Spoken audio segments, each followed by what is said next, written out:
Inclusive, É o excesso pernicioso. de controle me tira da capacidade de ser criativo, né? De estar Sim, aberto ao novo, de sim, ter ousadia, né? A ousadia de fazer algo diferente, né? De sair um pouco da rotina, né?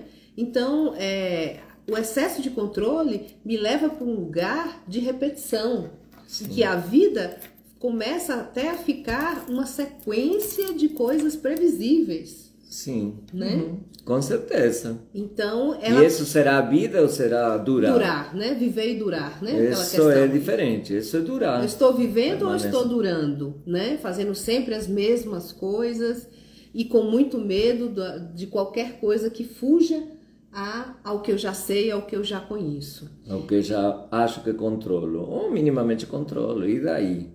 A vida não é controlar, a vida é viver, né? É isso. Então, Mas a gente pode ter consciência de tudo isso, né? E ainda assim continuar fazendo um padrão. Na verdade, é um sim, padrão de repetindo o padrão. comportamento. O É um controle é padrão. um padrão de comportamento. E é claro que é difícil sair dele, porque não sabemos exatamente o que na nossa história nos levou a esse tipo de ação e de atitude, né? Então, como transformar isso? Então, esse é uma questão importante, né, concreta. Como mudar um padrão de comportamento? Saber que tem um padrão de comportamento faz com que eu mude o padrão? Não. Não necessariamente, é um Necessariamente bom não. passo, É um mas passo. Ter consciência é sempre bom, é um bom passo. Mas não é suficiente na maioria das vezes. sim, muitas vezes não, e isso estão aí as terapias convencionais, nada contra, são muito boas, mas muitas vezes quando a gente não traz para o corpo, que é o nosso trabalho, o nosso direcionamento na biodança, no grupo de Bio2, né? Quando a gente não traz para o corpo, muitas vezes fica no mental e a gente tem clareza de tudo. Aí viramos, como diz o Roberto Crema, viramos neuróticos esclarecidos. Sabemos todo, mas não mudamos uma vírgula, né? Porque a gente tá dissociado aí do corpo, a mente, o espírito.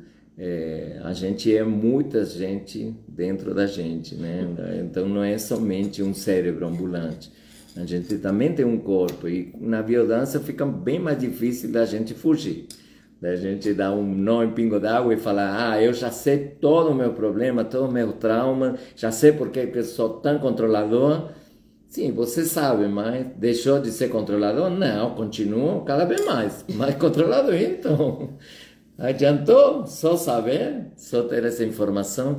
E mais, um grupo, né, o trabalho e o processo de desenvolvimento que acontece dentro de um grupo do Bio2, ele é principalmente uma postura afetiva do grupo, Sim. de confiança, né? Eu gosto de dizer que confiar é fiar com. Então, fiamos com, porque o processo de desenvolvimento individual passa pelo processo de desenvolvimento e de aprofundamento existencial do grupo. Sim, é uma rede. É uma rede que se constrói. São fios que vão formando uma rede, uma tessitura que é o grupo e é o processo evolutivo. E uma rede que pressupõe confiança, né? Por quê? Porque eu preciso me sentir confiante para me entregar a um processo. Sim. Né? Então, no momento que eu me entrego, eu diminuo o controle.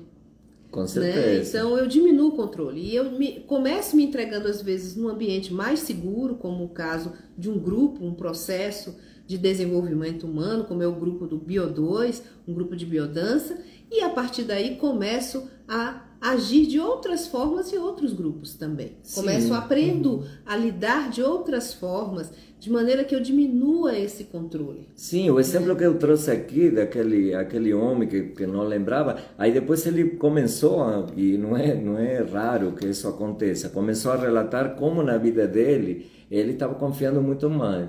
E ele estava ficando muito mais leve, porque imagina, alguém que quer comandar e controlar tudo, vai se sentir exausto. Isso dá uma sensação de exaustão. Impotência e exaustão. Claro, impotência porque é óbvio que você não pode controlar. Por exemplo, as outras pessoas, as questões climáticas. Hoje está fazendo um calor danado aqui em Brasília. E eu vou controlar o calor. A Sheila estava assim, suando em bicas aqui.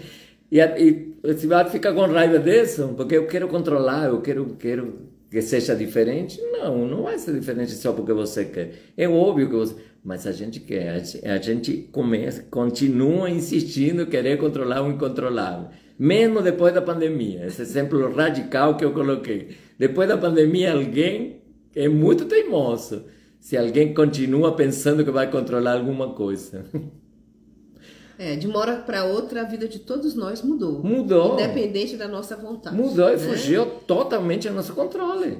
De tudo. De comprar alimento, de sair para trabalhar, de ir num parque, de nada. A gente não controlava mais nada.